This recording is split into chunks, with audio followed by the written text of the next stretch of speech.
नमस्कार, स्वागत है आपका न्यूज बायोस्कोप में। मैं हूं आसिया।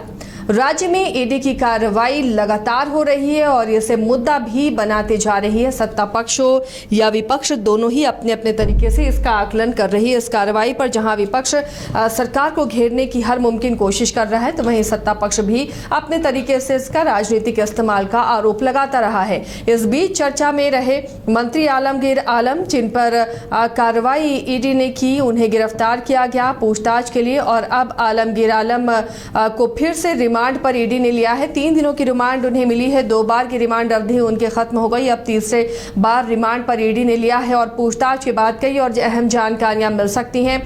खबरें मिल रही हैं कि आलमगीर आलम से पूछताछ के बाद ये पूरा जो कमीशन का खेल होता था, किस तरह टेबल टू टेबल ये कमीशन का खेल होता था, इसकी तमाम जानकारी ईडी हासिल करने की कोशिश कर रही है। ज्यादा जानकारी देंगे हमारे सहयोगी नीरज, जो इस वक्त जुड़ चुके हैं हमारे साथ। नीरज, लगातार ईडी की कार्रवाई चल रही है राज्य में। आलमगीर आलम को तीसरी बार ईडी ने 3 दिनों की रिमांड पर अब लिया है। क्या कोशिश ईडी की हो रही है? पूछताछ में कई और नामों के खुलासे हो सकते हैं। क्या आगे कार्रवाई ईडी की जानकारी मिल रही है?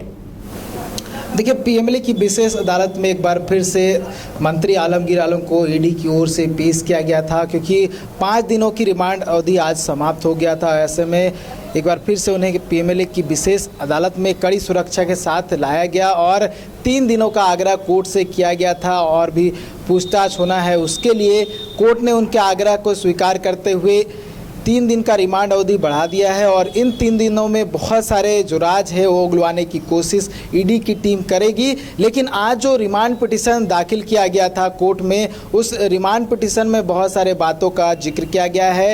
ये बताया गया है कि आलमगीर आलम से के पास से जो डिजिटल डिवाइस मिले हैं, उस डिजिटल डिवाइस से बहुत सारे लोगों का नाम है, बहुत सारे ऐसे इनपुट्स हैं जिनके आधार पर बहुत सारे लोगों से पूछताछ की जा रही है। साथ ही आलमगीर आलम हर एक बात का जो है सहयोग नहीं कर रहे हैं, हर एक सवाल का जवाब नहीं दे रहे हैं, तो उनसे भी और भी मामलों को लेकर पूछताछ की जानी है। साथ ही मनीष रंजन, जो कि ग्रामीण विकास विभाग के पूर्व सचिव रह चुके हैं, आईएएस हैं, उनसे भी पूछताछ होनी है। बीते 24 मई को भी उन्हें बुलाया गया था ईडी कार्यालय, लेकिन उन्होंने समय ले लिया था ईडी के अधिकारियों से और कल उन्हें ईडी कार्यालय बुलाया गया, यानी कि 28 मई को। तो कल वो ईडी कार्यालय संभवतः जा सकते हैं, तो आमने सामने दोनों को बिठाकर पूछताछ हो सकती है, क्योंकि जिस तरह से मंत्री आलमगीर आलम पर बड़ा आरोप लगा है कमीशन लेने का, ठीक उसी प्रकार का आरोप मनीष रंजन पर भी लगा हुआ है। और ये आरोप लगा है कि 1.5% जो कमीशन जाता था वो मंत्री आलमगीर आलम को जाता था और उससे नीचे का जो कमीशन जाता था वो मनीष रंजन को जाता था। तो ये जांच में खुलासा हुआ था, जिसके बाद ईडी ने समन किया था। तो ऐसे में जब मंत्री आलमगीर आलम की रिमांड अवधि बढ़ गई है, तो दोनों को आमने सामने बिठाकर पूछताछ हो सकती है। नीरज, कमीशन ऐसा मामला है कि जब इस पर जांच हो रही है और जांच अच्छे से होगी, तो नीचे से लेकर, या हम कह सकते हैं 4th ग्रेड से लेकर ये अपर लेवल तक ये जांच की आंच में कई लोग आएंगे। दूसरे विभाग भी क्या नप सकते हैं?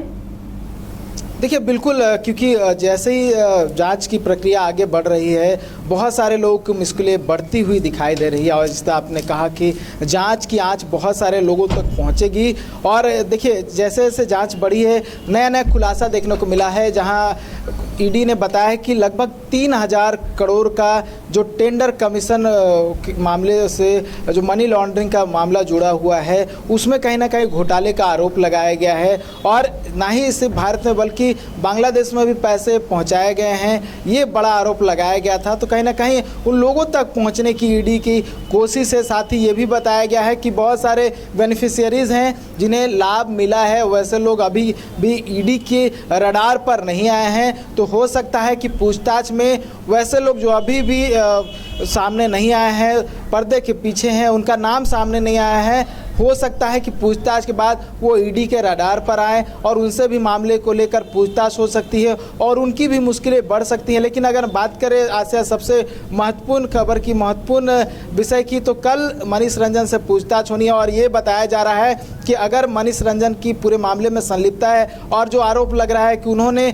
मंत्री आलमगीर की तरह ही टेंडर कमीशन लिया है, टेंडर कमीशन के माध्यम से मनी लॉन्ड्रिंग कहीं ना कहीं का आरोप लग रहा है उन पर, तो बड़ी कार्रवाई उन पर भी हो सकती है, ये अंदेशा लगाया जा रहा है। हालांकि देखने वाली बात होगी कल क्या कुछ होता है, लेकिन हो सकता है कि पूजा सिंघल और छवि रंजन की तरह मनीष रंजन की भी मुश्किलें बढ़ सकती है, लेकिन उसके लिए कल का इंतजार करना होगा। और कल क्या कुछ ईडी के अधिकारी उनसे पूछते हैं और उन सवालों को कितना जवाब देते हैं और कितना सटीक जवाब देते हैं कि जो ईडी के अधिकारी हैं उनके सवालों के जवाब से संतुष्ट होते हैं या फिर नहीं, लेकिन कल का इंतजार करना होगा। और कल काफ़ी महत्वपूर्ण होने वाला मनीष रंजन के लिए।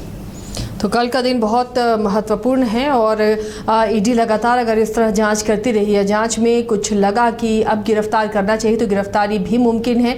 लगातार जांच की आंच में कई लोग नपते जा रहे हैं और आने वाले दिनों में कई और चेहरे भी सामने आ सकते हैं जिन पर ईडी की गाज गिर सकती है। बहुत बहुत शुक्रिया नीरज इस तमाम जानकारी के लिए। तो लगातार ईडी की कार्रवाई राज्य में हो रही है और कमीशन खोरी के मामले पर मंत्री आलमगीर आलम की गिरफ्तारी के बाद कई और नाम सामने आ रहे हैं, जिसमें सचिव मनीष का नाम भी सामने आया है। अब पूछताछ के बाद क्या आगे ईडी कार्रवाई करती है, ये भी देखना काफी दिलचस्प होगा।